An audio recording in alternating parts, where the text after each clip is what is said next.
سیدنا مسیح علیہ السلام نے اسے آسمان کی بادشاہی سے تعبیر کیا ہے۔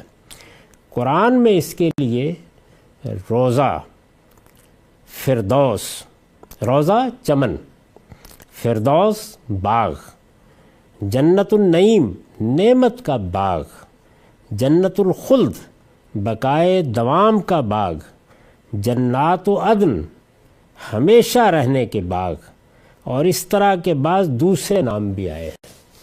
یعنی ایک ہی نام نہیں ہے، کہیں جنت کا لفظ آ گیا ہے، کہیں روضہ کا لفظ آ گیا ہے، کہیں فردوس کا لفظ آ گیا ہے، کہیں جنت النعیم کا لفظ آ گیا ہے، اور کہیں جنات و عدن کی تعبیر اختیار کی گئی ہے۔ یہ مختلف تعبیریں، مختلف نام ہیں جو جنت کے لیے قرآن مجید نے اختیار کیے ہیں۔ عام زبان میں ہم جنت، فردوس، بہشت یہی الفاظ استعمال کرتے ہیں۔ معاف کیجیے۔ اس کی وسعت پوری کائنات کی وسعت ہے، یہ بھی قرآن نے خود واضح کر دیا ہے، اس حوالہ بھی میں نے نیچے دے دیا ہے۔ یعنی جو دنیا بنائی جائے گی، وہ اس وقت جو کائنات بنی ہوئی ہے، اس وقت تو یہ ہے کہ اس میں ایک سیارہ جس کو ہم زمین یا ارض کہتے ہیں، جو ذرے کے برابر بھی نہیں ہے، اگر کائنات کے حوالے سے دیکھا جائے اس پر زندگی ہے، یعنی اس پر ایک تہذیب وجود میں آ رہی ہے، اس پر انسان کا اقتدار ہے۔ اس زمین کو ایک ایسی زمین میں بدل دیا جائے گا جس کے بارے میں قرآن نے کہا ہے کہ ارضھا کارض السماوات والارض، یعنی گویا پوری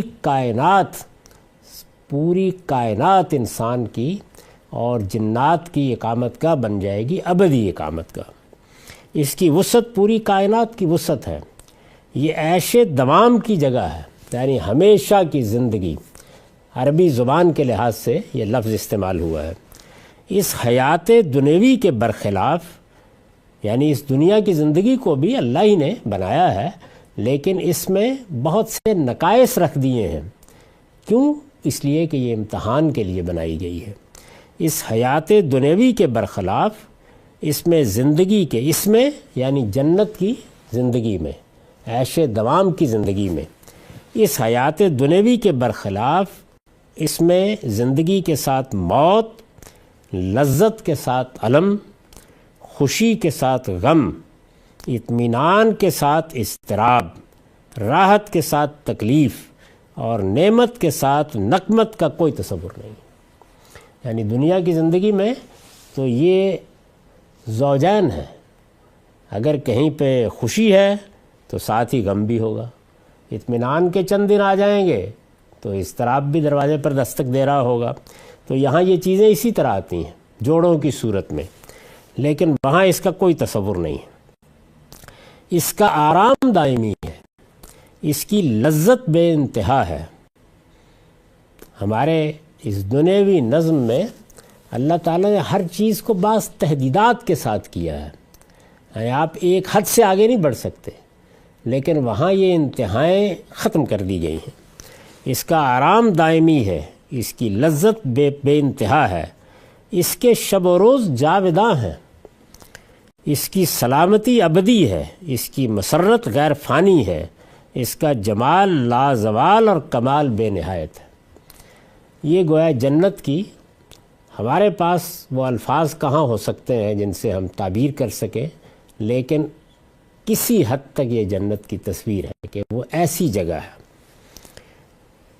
سورہ ہود میں یہ 108 آیت ہے، وَأَمَّا الَّذِينَ سُعِدُوا فَفِي الْجَنَّةِ خَالِدِينَ فِيهَا مَا دَامَتِ السَّمَاوَاتُ وَالْأَرْضُ إِلَّا مَا شَاءَ رَبُّكَ عَطَاءً غَيْرَ مَجْزُوزٍ۔ رہے وہ جو ایک بخت ہیں تو وہ جنت میں ہوں گے۔ یہ وہی آیت ہے جس کے ساتھ کی آیت کا حوالہ دوزخ کے بارے میں گزر چکا ہے۔ وہاں آخر میں اللہ تعالیٰ نے یہ امکان پیدا کر دیا ہے کہ میں اگر چاہوں گا تو دوزخ کا خاتمہ کر دوں گا، لیکن یہاں اس کے بالکل برعکس ہے، یہ ایک ہی جگہ ہے آیات۔ رہے وہ جو نیک بخت ہیں تو وہ جنت میں ہوں گے، وہ اسی میں رہیں گے جب تک اس عالم کے زمین و آسمان قائم ہے، یعنی وہاں پر بھی قرآن نے بتایا ہے کہ زمین و آسمان ہی کے طریقے کا ایک نظم ہوگا، لیکن وہ زمین کتنی بڑی ہوگی اور وہ دنیا کتنی بڑی ہوگی، وہ اس پوری کائنات کے برابر ہوگی۔ جب تک اس عالم کے زمین و آسمان قائم ہے، الا یہ کہ تیرا پروردگار کچھ اور چاہے، اس کی طرف سے ایسی عطا کے طور پر جو کبھی منقطع نہ ہوگی۔ جس طرح وہاں یہ کہا ہے دوزخ کے بارے میں، اسی جگہ پر آخر میں آ کے اوپر سے ایک ہی الفاظ ہے، آخر میں وہاں کہا ان ربک فعال لما یرید، تیرا پروردگار جو چاہتا ہے کر گزرتا ہے۔ یہاں اس کے بالکل برخلاف یہ کہا ہے عطاءً غیر مجزوز، یعنی یہ ایسی عطا ہے کہ جو کبھی ختم نہیں ہوگی، کبھی منقطع نہیں ہوگی، اور یہ بتا دیا ہے کہ یہ اللہ کا وعدہ ہے، اور یہ ابدی زندگی انسان کو بھی اور جنات کو بھی اگر وہ صالحین میں ہوں گے تو ملنے والی ہے۔ ایمان والے اس شان کے ساتھ اس میں لے جائے جائیں گے کہ ان کے آگے اور پیچھے اور دائیں اور بائیں ہر طرف خدا کے فرشتے ہوں گے، یعنی جیسے کہ آپ بادشاہوں کا استقبال کرتے ہیں اس طرح لے جائے جائیں گے۔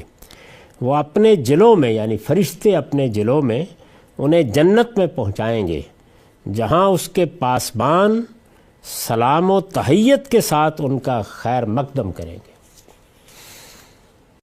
وَسِيقَ الَّذِينَ اتَّقَوْا رَبَّهُمْ إِلَى الْجَنَّةِ زُمَرًا حَتَّى إِذَا جَاءُوهَا وَفُتِحَتْ أَبْوَابُهَا وَقَالَ لَهُمْ خَزْنَتُهَا سَلَامٌ عَلَيْكُمْ طِبْتُمْ فَادْخُلُوهَا خَالِدِينَ۔ یہ زمر کی آیت 73 ہے۔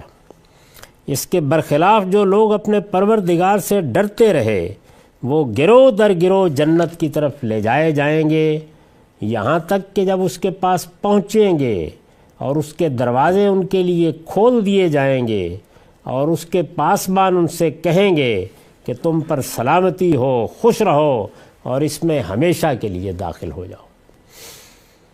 اس فانی دنیا میں بھی انسان اس کی نعمتوں کو کسی حد تک تصور میں لا سکے، ظاہر ہے کہ اس کی تیاری یہی کرنی ہے، اس کے حاصل کرنے کی جدوجہد یہی کرنی ہے، تو اس لیے یہ انسان کی ضرورت ہے کہ جنت کی نعمتوں کا کچھ تصور تو اس کے ذہن میں آئے۔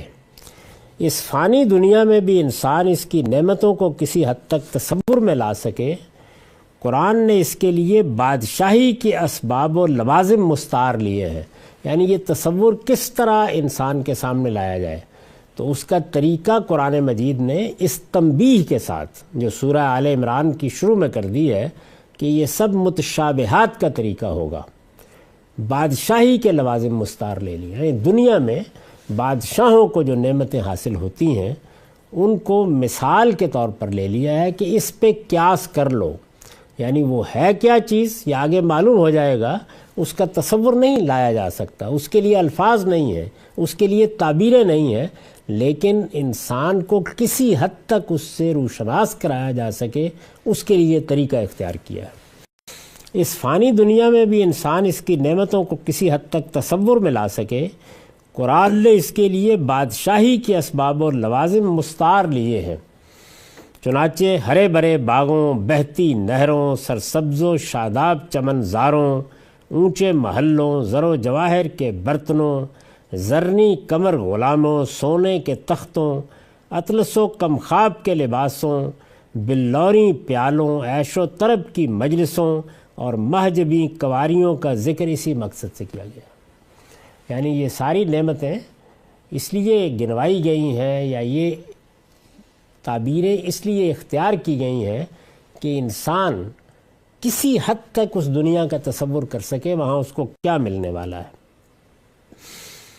ایک مرتبہ پھر سن لیجئے، یہ جنت ہے جس کی طلب، جس کے بارے میں قرآن نے کہا ہے کہ وَفِي ذَلِكَ فَلْيَتَنَافَسِ الْمُتَنَافِسُونَ، جو لوگ ایک دوسرے سے آگے بڑھنے کی سرگرمی دکھاتے ہیں انہیں اس کے لیے بھی تو سرگرمی دکھانی چاہیے، یعنی دنیا کی یہ نعمتیں جو چند بادشاہوں کو مشکل میسر آتی ہیں اس سے بہت نیچے کے لیے معلوم نہیں کیا کر گزرتے ہیں، تو اس لیے یہ فرمایا چنانچہ ہرے بھرے باغوں، بہتی نہروں، سرسبز و شاداب چمن زاروں، اونچے محلوں، زر و جواہر کے برتنوں، زریں کمر غلاموں، سونے کے تختوں، اطلس و کمخاب کے لباسوں، بلوری پیالوں، عیش و طرب کی مجلسوں اور مہجبی قواریوں کا ذکر اسی مقصد سے کیا گیا ہے۔ یہ سورہ نبا ہے، 31 سے 36 آیات۔ ان للمتقین مفازا حدائق و عنابا وکواعب اترابا وکاسا دہاقا لا یسمعون فیہا لغوا ولا کذابا جزاء من ربک عطاء حسابا۔ خدا سے ڈرنے والوں کے لیے البتہ اس دن بڑی فیروز مندی ہے، رہنے کے لیے باغ اور کھانے کے لیے انگور اور دل بہلانے کے لیے اٹھتی جوانیوں والی ہم سنیں اور ان کی صحبت میں پینے کے لیے چھلکتے جام۔ وہاں وہ کوئی بیہودہ بات اور کوئی بہتان نہ سنیں گے، یہ تیرے پروردگار کی طرف سے بدلہ ہوگا، اس کی عنایت بالکل ان کے عمل کے حساب سے۔ یعنی ہے عنایت، ہے رحمت، ہے کرم، ہے نوازش، لیکن یہ اس کریم کا احسان ہے کہ وہ کہتا ہے نہیں یہ تمہارے عمل کا بدلہ ہے۔ تو یہ فرمایا کہ یہ وہاں ہوگا۔ اس کے بعد سورہ دہر کی 11 سے 12 آیات ہیں۔ فَوَقَاهُمُ اللَّهُ شَرَّ ذَلِكَ الْيَوْمِ وَلَقَّاهُمْ نَضْرَةً وَسُرُورًا وَجَزَاهُمْ بِمَا صَبَرُوا جَنَّةً وَحَرِيرًا مُتَّكِئِينَ فِيهَا عَلَى الْأَرَائِكِ لَا يَرَوْنَ فِيهَا شَمْسًا وَلَا زَمْهَرِيرًا وَدَانِيَةً عَلَيْهِمْ ظِلَالُهَا وَذُلِّلَتْ قُطُوفُهَا تَذْلِيلًا وَيُطَافُ عَلَيْهِمْ بِآنِيَةٍ مِّن فِضَّةٍ وَأَكْوَابٍ كَانَتْ قوارير من فضة قدروها تقديرا ويسقون فيها كأسا كان مزاجها زنجبيلا عينا فيها تسمى سلسبيلا ويطوف عليهم ولدان مخلدون إذا رأيتهم حسبتهم لؤلؤا منثورا وإذا رأيت ثم رأيت نعيما وملكا كبيرا عاليهم ثياب سندس خضر واستبرق وحلوا اساور من فضة وسقاهم ربهم شرابا طهورا ان هذا كان لكم جزاء وكان سعيكم مشكورا۔ سو اللہ نے انہیں اس دن کی مصیبت سے بچا لیا اور کیا کیا، اور انہیں تازگی اور سرور سے لا ملایا، اور ان کے صبر کے بدلے میں یہاں بھی دیکھیے کیا عنایت ہے، کیا کرم ہے، کیا نوازش ہے کہ انہوں نے دنیا میں صبر اختیار کیا۔ یہ بڑی جامع تعبیر ہے۔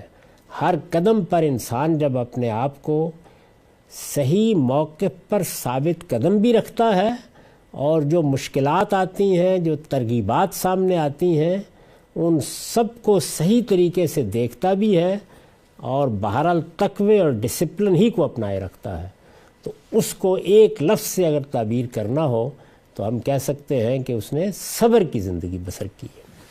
سو اللہ نے انہیں اس دن کی مصیبت سے بچا لیا اور انہیں تازگی اور سرور سے لا ملایا، اور ان کے صبر کے بدلے میں انہیں رہنے کے لیے باغ اور پہننے کے لیے ریشمی پوشاک عطا فرمائی۔ یہ سب وہی تعبیریں ہیں کہ جو عام طور پر بادشاہوں کی زندگی سے مستعار لی گئی ہیں۔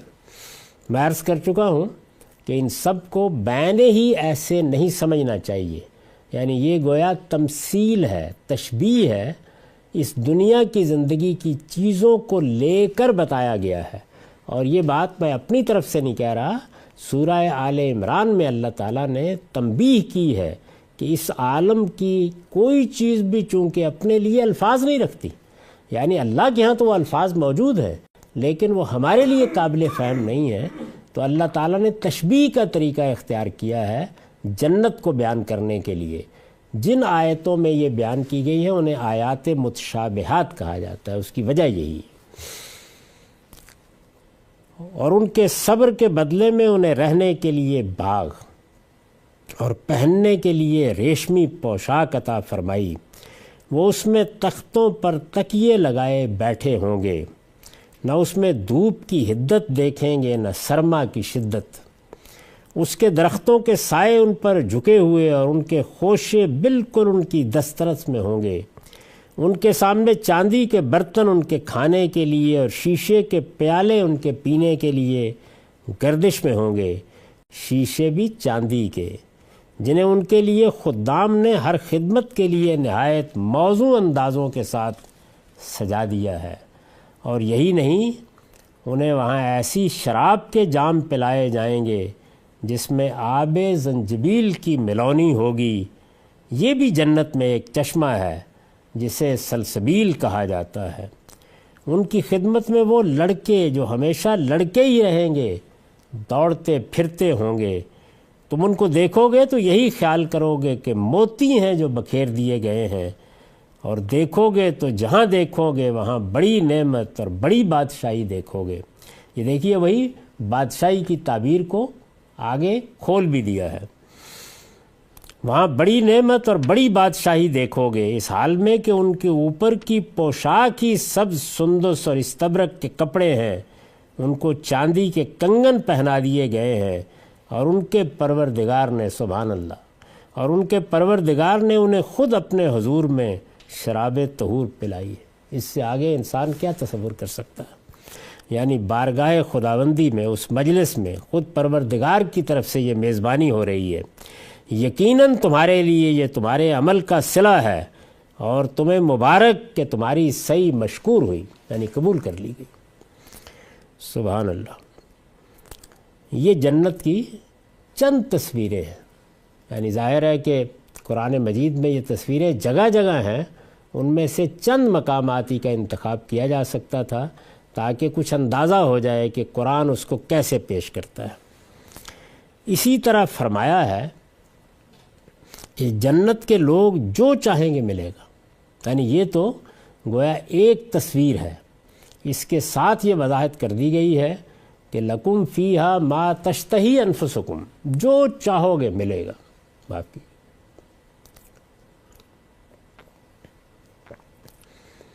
اسی طرح فرمایا ہے کہ جنت کے لوگ جو چاہیں گے ملے گا۔ اس سب کے حوالے میں نے نیچے اس کتاب میں دے دیے ہیں۔ جو مانگیں گے پائیں گے، ان کے سینے حسد اور کینے اور بغض سے پاک کر دیے جائیں گے۔ یہ اندازہ کر لیجئے کہ دنیا کی زندگی میں یہ چیزیں جو انسان کے اندر پیدا ہو جاتی ہیں، وہ اس کے پروردگار کو کتنی زیادہ مبغوض ہیں۔ یعنی وہ اپنی جنت میں سینوں کو ان سے پاک کر دے گا۔ وہ زندگی جنت کی کیا زندگی ہوئی کہ جس میں یہ سب نعمتیں تو ہوں، لیکن اندر کی جلنی میں انسان کڑ کڑ کے مر رہا ہو، تو ان سب چیزوں سے پاک کر دے گا۔ ان کے سینے حسد اور کینے اور بغض سے پاک کر دیے جائیں گے۔ وہ بھائیوں کی طرح تختوں پر آمنے سامنے بیٹھے ہوں گے، یعنی محبت، مودت، تعلق خاطر، اعتماد، کوئی گلہ نہیں، کوئی شکایت نہیں۔ ان کے سینوں کو ان چیزوں سے پاک کر دیا جائے گا۔ وہ بھائیوں کی طرح تختوں پر آمنے سامنے بیٹھے ہوں گے۔ ان میں سے ایک ایک لفظ قرآن مجید سے لیا گیا ہے اور اس کے حوالے دے دیے گئے ہیں۔ وہ بھائیوں کی طرح تختوں پر آمنے سامنے بیٹھے ہوں گے، نہ وہاں سے نکالے جائیں گے، نہ کبھی اکتا کر نکلنا چاہیں گے۔ یہ بھی ہوتا ہے نا کہ انسان خیال کرتا ہے کہ اچھا ایسی نعمتیں ہوں گی تو اکتا نہیں جائیں گے، اس لیے کہ دنیا میں تو یہ چیز ہے۔ تو فرمایا نہیں، جس پروردگار نے یہ عارضی دنیا بنا کر اس میں اتنی کشش پیدا کر دی ہے، وہ جب اس کو بنائے گا اور پھر تمہیں بھی نئے سرے سے بنائے گا تو اس میں کیا چیزیں پیدا ہو جائیں گی۔ نہ وہاں سے نکالے جائیں گے، نہ کبھی اکتا کر نکلنا چاہیں گے، اور نہ کسی آزار میں مبتلا ہوں گے۔ یا بیماریاں ہیں، تکلیفیں ہیں، بڑھاپا ہے، نشیب فراز، اور نہ کسی آزار میں مبتلا ہوں گے۔ اس کی نعمتیں ہر دفعہ نئے حسن، نئی لذت اور نئے ذائقے کے ساتھ سامنے آئیں گی۔ یعنی یہ بھی نہیں کہ بس آپ نے ایک مرتبہ انگور کھا لیے ہیں تو ویسے ہی دوبارہ ہوں گے۔ ہر مرتبہ اس کی نعمتیں ہر دفعہ نئے حسن، نئی لذت اور نئے ذائقے کے ساتھ سامنے آئیں گی۔ ایک ہی پھل جب بار بار کھانے کے لیے دیا جائے گا تو ہر مرتبہ لذت، حسن اور ذائقے کی ایک نئی دنیا اپنے ساتھ لے کر آئے گا۔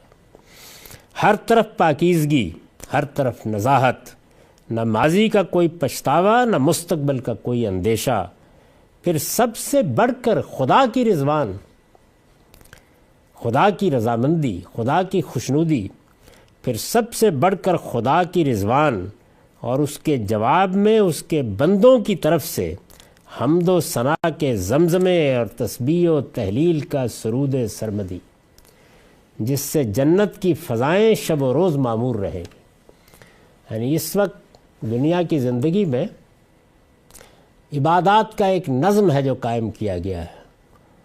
اس کائنات کا پروردگار اور پروردگار کی بارگاہ، اس کی خوشنودی اور رضامندی، اس کی بادشاہی میں جب ہوں گے تو اس موقع کے اوپر اس نظم کی ضرورت نہیں رہے گی، لیکن ادھر نعمتوں کی یہ فراوانی ہوں گی اور ادھر بندوں کا یہ ریسپانس ہوگا کہ حمد و ثنا کے زمزمے ہر طرف سے، یعنی اللہ کی حمد، اللہ کی ثنا، اللہ کی تسبیح، یہی زبانوں پر کلمات ہوں گے، اور تسبیح و تہلیل کا سرود سرمدی، جس سے جنت کی فضائیں شب و روز معمور رہیں گی۔ جب کوئی آدمی داخل ہوگا تو یہی نغمے ہوں گے جو انسانوں کی زبان پر ہوں گے، یہی سرود ہوگا جو ہر طرف سنا جائے گا۔ نبی صلی اللہ علیہ وسلم نے، یہ اب تک قرآن تھا، نبی صلی اللہ علیہ وسلم نے مزید وضاحت کی ہے کہ جنت میں رہنے والے کھائیں گے اور پئیں گے، لیکن نہ تھوکیں گے، نہ بول و براز کی ضرورت محسوس کریں گے۔ یہاں تو ظاہر ہے کہ رفع حاجت کرنا پڑتی ہے، لیکن نہ تھوکیں گے، نہ بول و براز کی ضرورت محسوس کریں گے، نہ ناک سے رطوبت نکلے گی، نہ بلغم اور کھنکار جیسی چیزیں ہوں گی۔ یعنی رسول اللہ صلی اللہ علیہ وسلم نے حدیثوں میں ان جزیات تک بتایا ہے کہ وہ کیسی پاکیزہ جگہ بن جائے گی، کیسی ہر آزار سے پاک جگہ ہوگی۔ وہاں کے پسینے سے مشک کی خوشبو آئے گی، وہ ایسی نعمتوں میں رہیں گے کہ کبھی کوئی تکلیف نہ دیکھیں گے، نہ ان کے کپڑے بوسیدہ ہوں گے، نہ جوانی زائل ہوگی۔ ایک ایک چیز کو آپ دیکھیے کہ ایسے لگتا ہے کہ جیسے دنیا کی زندگی کو اسے سامنے رکھ کر اس کے برعکس بنایا گیا ہے۔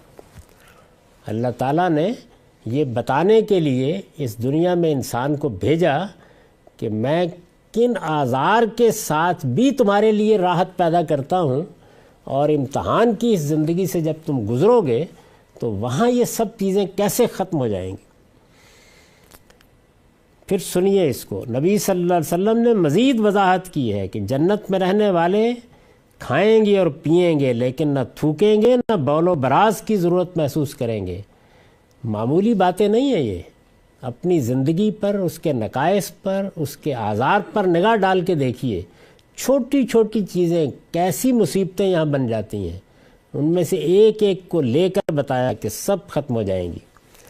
کھائیں گے اور پئیں گے، لیکن نہ تھوکیں گے، نہ بول و براز کی ضرورت محسوس کریں گے، نہ ناک سے رطوبت نکلے گی، نہ بلغم اور کھنکار جیسی چیزیں ہوں گی۔ وہاں کے پسینے سے مشک کی خوشبو آئے گی، وہ ایسی نعمتوں میں رہیں گے کہ کبھی کوئی تکلیف نہ دیکھیں گے، نہ ان کے کپڑے بوسیدہ ہوں گے، نہ جوانی زائل ہوگی۔